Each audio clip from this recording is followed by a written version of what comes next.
বরফের সাথে আগুনের মিলন কি সম্ভব? পাশাপাশি রাখলে হয় আগুন নিভে যাবে, না হয় বরফ বাষ্প হয়ে যাবে। তেমনটাই তো হওয়ার কথা। কিন্তু আসলেই কি সবসময় তাই হবে? প্রকৃতির নিয়মের বাইরে যখন কিছু ঘটে, তখনই তো সেটা রূপকথা হয়ে ওঠে। আজকে একটা সম্পূর্ণ ভিন্ন ধরনের রূপকথার গল্প শুনব। আজকে গল্পের নাম নেওয়া হয়েছে একটি চমৎকার কমেন্ট থেকে। এভাবেই আমাদের পাশে থাকবেন, আর আরও গল্প পেতে সাবস্ক্রাইব করবেন। তো চলুন শুরু করি। অনেক অনেক বছর আগের কথা, যখন পৃথিবী ছিল তরুণ আর জাদুতে পরিপূর্ণ। পৃথিবীতে তখন বাস করত বিভিন্ন রকমের জাদুর শক্তির জাতি। কেউ ছিল আগুনের জাতি, কেউ বাস করত গভীর পানির অতলে, কেউ বা আকাশের মেঘের রাজ্যে নিজের আবাস গড়েছিল। পৃথিবীর ঠিক মাঝখানে ছিল এক বিশাল আগ্নেয়গিরি।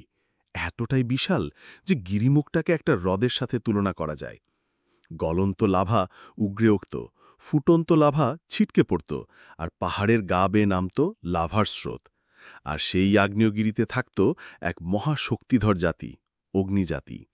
এই গলন্ত লাভার উপর দিয়ে তারা এমনভাবে হেঁটে যেত যেন মোলায়েম ঘাসের উপর বিচরণ করছে। কিন্তু প্রত্যেক জাতির মতো অগ্নিদেরও নিজেদের রক্ষার জন্য একজন রক্ষাকর্তা নির্বাচন করতে হবে। আগের রক্ষাকর্তা যুদ্ধে মারা গেছে, তাই ১৫ বছরের সব যোগ্য ছেলেমেয়েদের এক করা হলো। আগ্নেয়গিরির অতল গভীরে আছে এক জাদুর শক্তির পাথর। রক্ষাকর্তা নির্বাচনের দিন সে পাথরের কাছে যে আগে পৌঁছাতে পারবে, জাদুর পাথর তাকে দেবে অসীম এক ক্ষমতা, অগ্নি ড্রাগনের শক্তি। আবির ছোটবেলা থেকে ছিল দুরন্ত আর অবাধ্য। রাজ্যে ছুটে বেড়াত বাতাসের মতো। রাজ্যবাসী তার যন্ত্রণায় অতিষ্ঠ ছিল, কিন্তু তার দুরন্তপনাকে মনে মনে পছন্দও করত। রক্ষাকর্তা নির্বাচনের দিনে তার দুরন্ত গতির সাথে পেরে উঠল না কেউই। বাকিরা যখন মাঝ রাস্তায় হাঁপাচ্ছে, আবির তখন জাদুর পাথরের কাছে হাঁটু গেড়ে বসে আছে। হে জাদুর পাথর, আমি তো তোমার কাছে পৌঁছালাম সবার আগে, কারণ এটা আমার কাছে ছিল একটা খেলার মতো, যে খেলায় আমাকে জিততেই হবে। কিন্তু তোমার কাছে এসে তো এখন আমার এই শক্তি নিতে ইচ্ছা করছে না। কারণ শক্তি মানে কাজের চাপ, দায়িত্বের বোঝা মানে শৃঙ্খলে বাঁধা জীবন। আমার তো মনে হয় না আমি সে ভার বইতে পারব। কিন্তু জাদুর পাথর তখন উজ্জ্বল থেকে উজ্জ্বলতর লাল আগা ছড়াচ্ছে। এক অদৃশ্য কণ্ঠস্বর বলল, সেই সিদ্ধান্ত তোমার। এই শক্তিকে তুমি কিভাবে ব্যবহার করবে, তুমি নিজেকে রক্ষাকর্তা প্রমাণ করতে পারবে কিনা সেটাও ভবিষ্যতের হাতে। কিন্তু আমি উপলব্ধি করতে পারছি, তুমি হবে সর্বকালের সর্বশক্তিমান অগ্নি ড্র্যাগন। তার জন্য তোমাকে অনেক ত্যাগ আর পরিশ্রম করতে হবে। যাও হে আবির, তোমার জাতিকে জানিয়ে দাও, আজ থেকে তুমি তাদের রক্ষাকর্তা ড্র্যাগন, অগ্নি ড্র্যাগন। বলতেই জাদুর পাথরের সমস্ত লাল আভা আবিরের শরীরে এসে ঢুকল। আবির অনুভব করল অসীম এক শক্তি তার শিরায় শিরায় বইতে শুরু করেছে। সে পরিণত হল বিশাল এক ড্র্যাগনে।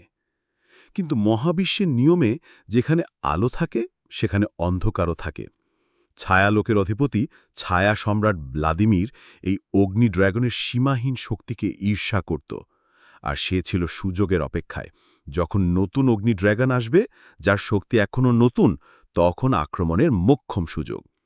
একদিন কোনো সতর্কবার্তা ছাড়াই ছায়া সম্রাটের অশরীরী সেনারা, যারা ছিল জমাট বাঁধা অন্ধকার আর ঘৃণার প্রতিচ্ছবি, অগ্নির রাজ্যে আক্রমণ করল। আকাশ রক্ত আর ছাইয়ের রঙে ছেয়ে গেল। আবির একা লড়াই করছিল হাজারো ছায়াসৈন্যের বিরুদ্ধে।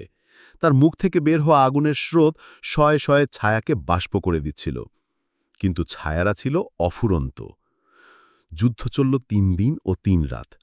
কিন্তু আবির তার নতুন প্রাপ্ত ক্ষমতা এখনও পুরোপুরি দক্ষ হয়ে ওঠেনি, তাই পেরে উঠল না ভ্লাদিমিরের সাথে। কালো জাদুর শেকল তার শরীরকে পেঁচিয়ে ধরল, নিংড়ে নিতে লাগল তার সমস্ত শক্তি।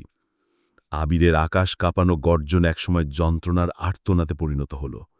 তার বিশাল শরীর সংকুচিত হতে শুরু করল, ডানা মিলিয়ে গেল, আর জ্বলন্ত আঁশ মানুষের চামড়ায় রূপান্তরিত হল। সে জ্ঞান হারানোর আগে দেখল ছায়া সম্রাটের কুটিল হাসি। যখন তার জ্ঞান ফিরল, সে আর সেই সর্বশক্তিমান ড্র্যাগন নেই।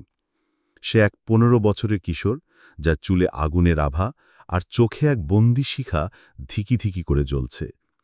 ছায়া সম্রাট তার গলায় পরিয়ে দিল একটা অন্ধকার দাসত্বের শেকল, যা তার ড্র্যাগন রূপকে নিয়ন্ত্রণ করবে। আবির এখন তার দাস। পরবর্তী বছরগুলো ছিল আবিরের জন্য এক জীবন্ত নরক। ছায়া সম্রাট তাকে ব্যবহার করত এক ভয়ঙ্কর অস্ত্র হিসেবে। একটার পর একটা শান্তিপূর্ণ রাজ্য সে ধ্বংস করতে বাধ্য হয়েছিল। প্রতিটা ধ্বংসযজ্ঞের পর যখন সে তার মানব রূপে ফিরে আসত, তখন তার হাতে লেগে থাকত নিরীহ নিরীহ জাতির মানুষের ছাই, আর কানে বাজত তাদের আর্তনাদ। তা কোমল হৃদয়ে ধীরে ধীরে ঘৃণায় আর যন্ত্রণায় পাথর হয়ে গেল। সে ভালোবাসতে ভুলে গেল, হাসতে ভুলে গেল। তার ভেতরে কেবলই জ্বলতে লাগল একটা প্রতিশোধের আগুন, যা তাকে ভেতর থেকে পুড়িয়ে দিচ্ছিল। এভাবে কেটে গেল 10 বছর, যন্ত্রণা আর ধ্বংসযজ্ঞের 10 বছর। আবিরের জন্য নতুন লক্ষ্য ঠিক করে দিল ভ্লাদিমির। উত্তরের হিমালয়ের গভীরে লুকিয়েছিল এক জাদুকরী রাজ্য, হিমজাতির রাজ্য তুষারপুরী। স্ফটিকের মতো স্বচ্ছ বরফের প্রাসাদ, বরফকুচি দিয়ে বাঁধানো রাস্তা, আর বাতাসে ভেসে ওঠা তুষারকণার মৃদু টুংটাং শব্দ, সব মিলিয়ে সে এক স্বপ্নের দেশ। এখানকার মানুষ ছিল সুখী আর শান্ত। তাদের কোনো অভাব ছিল না, কারণ তাদের রানী ছিলেন নীলাভ বরফের জাদুকরী। নীলা নীলা ছিল তুষারপুরীর প্রাণ। তার সৌন্দর্যের মতোই শীতল এবং নির্মল ছিল তার শক্তি।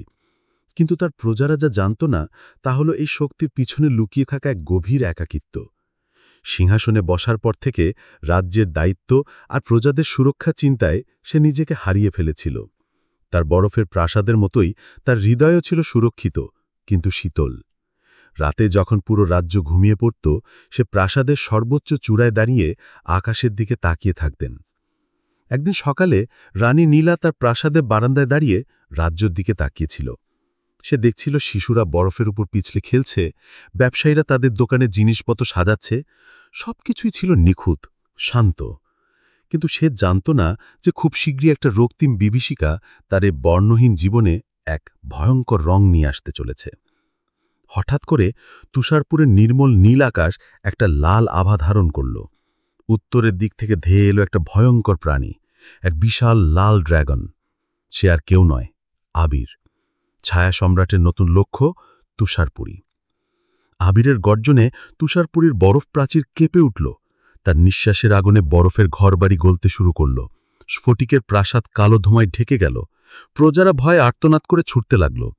রাজ্যের সৈন্যরা তাদের তীর-ধনুক নিয়ে ড্র্যাগনের মোকাবেলা করার চেষ্টা করছিল, কিন্তু তাদের বরফমাখা তীর আবিরের উত্তপ্ত শরীরে লাগার আগেই বাষ্প হয়ে যাচ্ছিল। খবর পেয়ে রানী নীলা প্রাসাদের চূড়া থেকে নেমে এলো। তার মুখে ভয়ের লেশমাত্র নেই, চোখে কেবল শীতল দৃঢ়তা। সে তার সৈন্যদের পিছু হটে যেতে আদেশ করে একা এগিয়ে গেল সেই ভয়ঙ্কর ড্র্যাগনের দিকে। আবির যখন শহরের কেন্দ্রে ধ্বংসলীলা চালাচ্ছিল, ঠিক তখনই তার সামনে এসে দাঁড়ালো শুভ্র পোশাকে রানী নীলা। আবির তাকে ধ্বংস করার জন্য মুখ থেকে আগুন বের করতে গেল, কিন্তু সেই মুহূর্তে তার চোখ পড়ল রানীর মুখের দিকে। আর সেখানেই সহস্র বছরের ইতিহাস থমকে গেল। রানীর নির্মল সৌন্দর্য, তার চোখে ভয়হীন অবিচল দৃষ্টি, আর তার চেহারায় ফুটে ওঠা এক রক্ষাকর্তার জেদ, সবকিছু মিলে অগ্নির ভেতরে বহু বছর ধরে ঘুমিয়ে থাকা কিছু একটাকে নাড়া দিয়ে গেল। তার বুকের ভেতরের আগুন ক্রোধের বদলে এক অদ্ভুত উষ্ণতায় পরিণত হল। সে থমকে গেল। তখন নীলার এক বরফের গোলা গিয়ে লাগল আবিরের গলার শাস্তত্বের শেকলে। ভ্লাদিমিরে জাদু থেকে মুক্ত হয়ে গেল। সে এক জাদুকরী আলোয় রূপান্তরিত হয়ে রানীর সামনে এসে দাঁড়াল এক 25 বছরের যুবক হিসেবে। তার চুল ছিল দগদগে আগুনের মতো লাল, আর চোখে ছিল এক আদিম আগুনের শিখা, যা এখন বিস্ময়পূর্ণ। আবির মানুষের রূপ নিলেও তুষারপুরীর মানুষ তাকে সন্দেহের চোখেই দেখছিল। কিন্তু রানী নীলা তাকে প্রাসাদে আশ্রয় দিল। সে আবিরের চোখে ধ্বংসের নেশার বদলে এক গভীর যন্ত্রণা ও একাকিত্ব দেখতে পেয়েছিল, যা তার নিজের একাকিত্বেরই প্রতিচ্ছবি। শুরু হলো অগ্নির নতুন জীবন। প্রথম দিকে আবির প্রাসাদে একা একা থাকত। তার ভয় হতো তার স্পর্শে যদি সবকিছু পুড়ে যায়। নীলা তার ভয় বুঝতে পারত। সে প্রতিদিন তার জন্য খাবার নিয়ে যেত, তার সাথে কথা বলার চেষ্টা করত। একদিন নীলাটাকে বরফের বাগানে নিয়ে গেল। আবির যেখানেই পা রাখত বরফ গলে যেত। তার নিঃশ্বাসে বরফের ফুলগুলো কালো হয়ে যেত। আবির লজ্জিত ও হতাশ হয়ে বলল, আমি কেবলই এক ধ্বংসের প্রতীক। আমার থেকে দূরে থাকো রানী, আমার স্পর্শে সবকিছু পুড়ে যায়। নীলা মৃদু হেসে তার হাত ধরে ফেলল। আবির চমকে উঠল, কিন্তু অবাক হয়ে দেখল রানীর শীতল স্পর্শে তার হাতের জ্বালা কমে আসছে। নীলা বলল, আগুন শুধু পোড়ায় না আবির, আগুন উষ্ণতাও দেয়। তোমাকে শুধু তোমার শক্তিকে নিয়ন্ত্রণ করতে শিখতে হবে। সেই দিন থেকে শুরু হলো তাদের দীর্ঘ পথচলা। নীলা তাকে শেখাতে লাগল ভালোবাসার ভাষা। এক পূর্ণিমার রাতে নীলা তাকে নিয়ে গেল স্ফটিক হ্রদের কাছে। নীলা তার হাত দিয়ে পানি স্পর্শ করতেই পানির ওপর বরফের পদ্ম ফুটে উঠল। সে আবিরকে বলল, এবার তুমি চেষ্টা করো। আবির ইতস্তত করে পানিতে হাত রাখল। সাথে সাথে পানি তকবক করে ফুটতে শুরু করল। আবির হতাশ হয়ে হাত সরিয়ে নিতে চাইল, কিন্তু নীলা তার হাতটি নিজের হাতের উপর রেখে বলল, তোমার ক্রোধকে ভুলে যাও আবির, তোমার ভেতরের উষ্ণতাকে অনুভব করো, ভালোবাসার উষ্ণতা। আবির চোখ বন্ধ করে নীলার কথা ভাবল। ধীরে ধীরে তার হাতের নিচের পানি শান্ত হয়ে এল। সে চোখ খুলে অবাক হয়ে দেখল তার হাতের চারপাশে পানি থেকে বাষ্প উঠছে, আর সেই বাষ্প দিয়ে তৈরি হয়েছে এক অপূর্ব মেঘের ভাস্কর্য। এই প্রথম আবির তার শক্তি দিয়ে ধ্বংসের বদলে সৌন্দর্য সৃষ্টি করল। ধীরে ধীরে আবির বদলাতে শুরু করল। সে তার অতীত জীবনের কথা, তার হারানো রাজ্যের কথা নীলাকে বলল। নীলাও তাকে তার একাকিত্বের কথা, রানীর দায়িত্বের চাপের কথা বলল। তারা বুঝতে পারল, একজন আগুনের মতো একা, অন্যজন বরফের মতো, কিন্তু দুজনেই একাকী। তাদের সম্পর্ক গভীর থেকে গভীরতর হল। বরফ আর আগুনের মাঝে জন্ম নিল এক অসম্ভবের প্রেম। গভীর সেই প্রেমে ছিল না কোনো প্রতারণা, কোনো ছলনা। তাদের এই সুখ দীর্ঘস্থায়ী হল না। ছায়া সম্রাট তার সবচেয়ে শক্তিশালী দাসকে হারিয়ে ক্রোধান্বিত হয়েছিল। যে ড্র্যাগনকে সে পাঠিয়েছিল রাজ্য দখল করতে, সে তার জাদু ছিন্ন করে সেখানে বসত গেনেছে। ভ্লাদিমির মেনে নিতে পারল না। তুষারপুরীর অবস্থাও হবে অগ্নিরাজ্যের মতো। ক্রোধে চিৎকার করে উঠল সে। একদিন তুষারপুরীর আকাশ কালো মেঘে ঢেকে গেল। ছায়া সম্রাট তার পুরো সৈন্যবাহিনী নিয়ে নিজেই তুষারপুরী আক্রমণ করতে এসেছে। ছায়ার দল পঙ্গপালের মতো রাজ্যের ওপর ঝাঁপিয়ে পড়ল। তুষার রাজ্যে বরফ সৈন্যরা বীরের মতো লড়াই করল, কিন্তু অশরীরী ছায়াদের সামনে তারা ছিল অসহায়। আবির আর নীলা প্রাসাদের চূড়া থেকে এই ধ্বংসযজ্ঞ দেখছিল। আবিরের মুখ কঠিন হয়ে উঠল। তার চোখে পুরনো যন্ত্রণা আর নতুন সংকল্প মিলেমিশে একাকার হয়ে গেল। সে নীলার দিকে ফিরে বলল, 10 বছর আগে আমি আমার রাজ্যকে বাঁচাতে পারিনি। এই 10 বছর আমি অনেক রাজ্য ধ্বংস করেছি। আজ তার প্রায়শ্চিত্ত করার দিন। নীলার বুক কেঁপে উঠল। সে আবিরের হাত ধরে বলল, না আবির, তুমি কোথাও যাবে না, আমরা একসাথে লড়ব।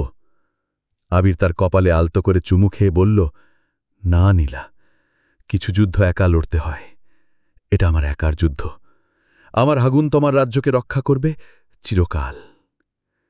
বিদায় নিয়ে আবির প্রাসাদের চূড়া থেকে লাফ দিল, আর অশ্রুসিক্ত নয়নে চূড়ায় দাঁড়িয়ে রইল নীলা।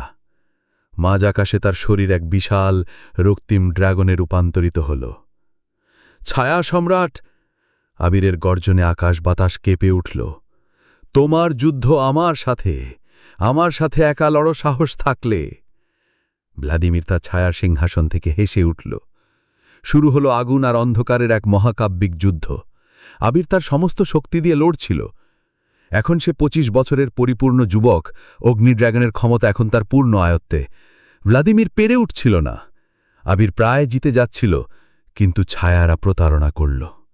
ভ্লাদিমিরের ইশারায় হাজার হাজার ছায়া সৈন্য একসাথে আবিরের ওপর ঝাঁপিয়ে পড়ল। আবির বুঝতে পারল সে একা তাদের সবাইকে হারাতে পারবে না, কিন্তু সে হার মানতেও রাজি নয়। তার মনে ভাসছিল নীলার মুখ। সে এক কঠিন সিদ্ধান্ত নিল। সে তার বুকের গভীরে জমে থাকা সমস্ত আগুন, তার জীবনের সমস্ত শক্তিকে একত্র করল। তার শরীর এক জ্বলন্ত সূর্যের মতো উজ্জ্বল হয়ে উঠল। তোমরা যদি অন্ধকার হও, তাহলে আমি সেই আলো যা অন্ধকারকে গ্রাস করে। এক প্রলয়ঙ্করী বিস্ফোরণে অগ্নির শরীর থেকে আগুন ছড়িয়ে পড়ল। সেই আগুন ছিল পবিত্র, যা সমস্ত অশুভকে পুড়িয়ে ছাই করে দেয়। ছায়া সম্রাট এবং তার সমস্ত সৈন্য সেই ঐশ্বরিক আগুনে পুড়ে নিঃশেষ হয়ে গেল। যুদ্ধ শেষ হল। তুষারপুরীর আকাশ আবার পরিষ্কার হয়ে গেল, কিন্তু সেই আকাশে আর কোনো অগ্নি ড্র্যাগনকে দেখা গেল না। যুদ্ধবিধ্বস্ত বনের মধ্যে দিয়ে রানী নীলা পাগলের মতো ছুটে যাচ্ছিল। দূরে এক পোড়া গাছের নিচে সে দেখতে পেল তার ভালোবাসাকে। এক বিশাল ড্র্যাগনের নিথর দেহ পড়ে আছে, যার শরীর থেকে তখনও মৃদু ধোঁয়া উঠছে। রানী দৌড়ে গিয়ে আবিরের বিশাল মাথাটি বুকে জড়িয়ে নিল। তার চোখ দিয়ে বরফ গলা জলের মতো অশ্রু গড়িয়ে পড়ছিল। আবির শেষবারের মতো চোখ খুলল। তার দৃষ্টিতে আর কোনো আগুন ছিল না, ছিল কেবল গভীর ভালোবাসা আর শান্তি। সে ফিসফিস করে বলল, তুমি আমাকে মানুষ বানিয়েছ। এই বলে সে নীলার বুকেই শেষ নিঃশ্বাস ত্যাগ করল। ভালোবাসাকে বাঁচাতে, তার প্রায়শ্চিত্ত করতে একদা ভয়ঙ্কর ড্র্যাগন নিজের জীবন উৎসর্গ করল। দুঃখভারাক্রান্ত রানী তার রাজ্যের পথে ফিরে আসছিল। পা চলছিল যেন সহস্র পাথরের বোঝা তার দুই পায়ে বাঁধা। তার প্রজারা রাস্তার দুপাশে নীরবে শ্রদ্ধায় মাথা নত করে দাঁড়িয়েছিল। তারাও তাদের রানীর দুঃখে সমব্যথিত, কারণ তারাও আবিরকে ভালোবেসেছিল। নীলার মনে তখন পাহাড় সমান কষ্ট। তার জীবনে ক্ষণিকের ঝড়ের মতো আসা ভালোবাসাকে হারানোর কষ্ট, তার বরফ শীতল হৃদয়ে উষ্ণতা দেওয়া আবিরকে হারানোর কষ্ট। কিন্তু তার সবচেয়ে বড় কষ্ট ছিল এটা যে আবিরকে বলা হলো না তার গর্ভে বেড়ে উঠছে তাদের ভালোবাসার চিহ্ন, তাদের সন্তান। পৃথিবীর জন্মের পর এই প্রথম দুটি ভিন্ন জাতির মিলনের চিহ্ন বেড়ে উঠছে তার গর্ভে। আবিরের রেখে যাওয়া এই শেষ চিহ্নকে তাকে রক্ষা করতেই হবে। প্রাসাদের চূড়ায় দাঁড়িয়ে নীল আকাশের দিকে তাকিয়ে প্রতিজ্ঞা করে নীলা।